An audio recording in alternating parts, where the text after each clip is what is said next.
Thank you for tuning in to watch our Invest Nashville 2024 launch conference. You're about to watch our keynote, Michelle Kennedy, the president of the Nashville Predators. Enjoy. Good morning. Thank you to Abby and Shane for gathering here in Bridgestone Arena. So welcome to Smashville. Abby thinks it's cool to be here without a game. We still wish we were playing. The Stanley Cup finals are still going on, and it still hurts a little bit that we're here instead of playing today. But I'm excited to spend a few minutes with you guys before you dive into a day of studying the vibrancy of Nashville.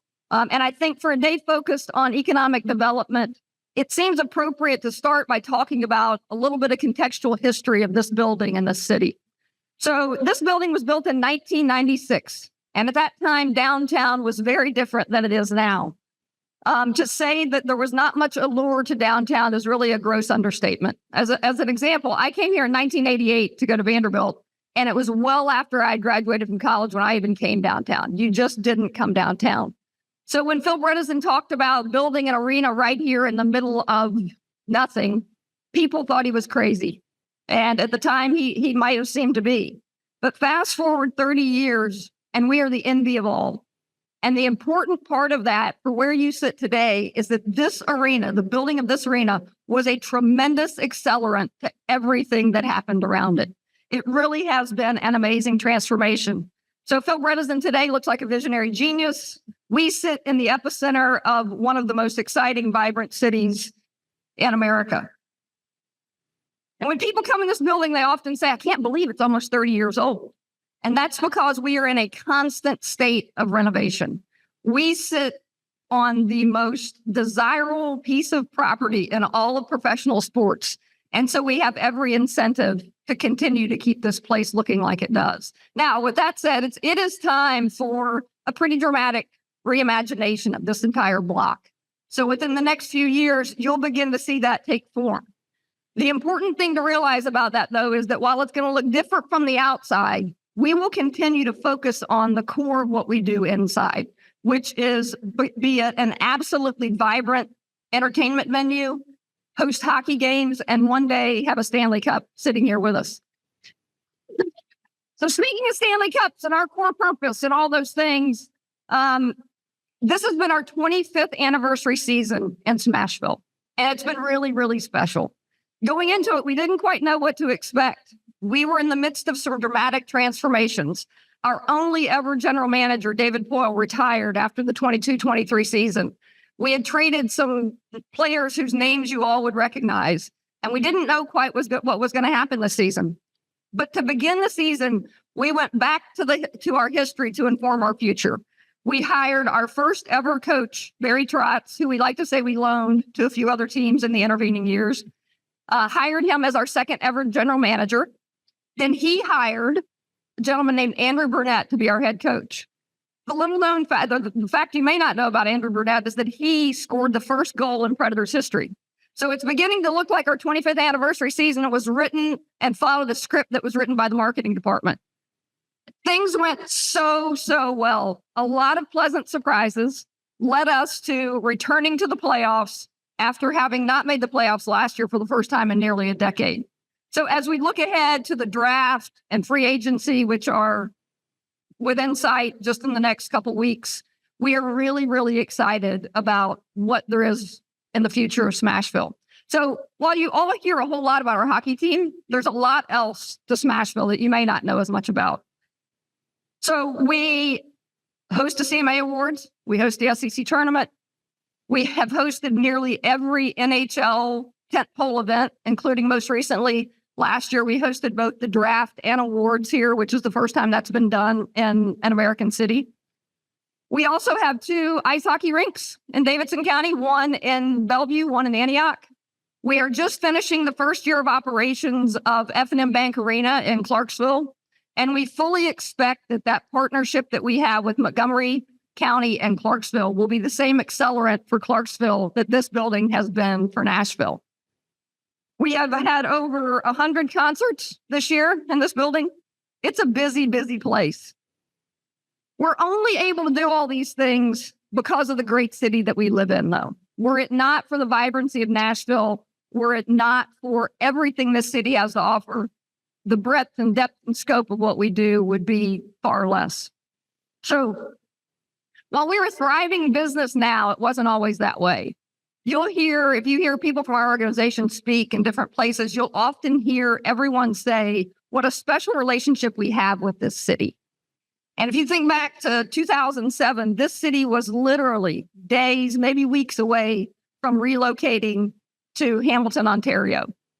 And it was the citizens and community leaders of this city who quite literally saved this team and kept them in Nashville. And so when I talk about what a special relationship we have with Nashville, I hearken back to that time. It's a little bit hard to ever forget that we are still here today because of the city who just would not let us go. That same mayor that we talked about, Phil Bresden, you see an iconic image of him holding a sign and a lot of things around this building saying, "Get your damn hands off our team." That was his message to the gentleman who was trying to relocate us to Hamilton, Ontario.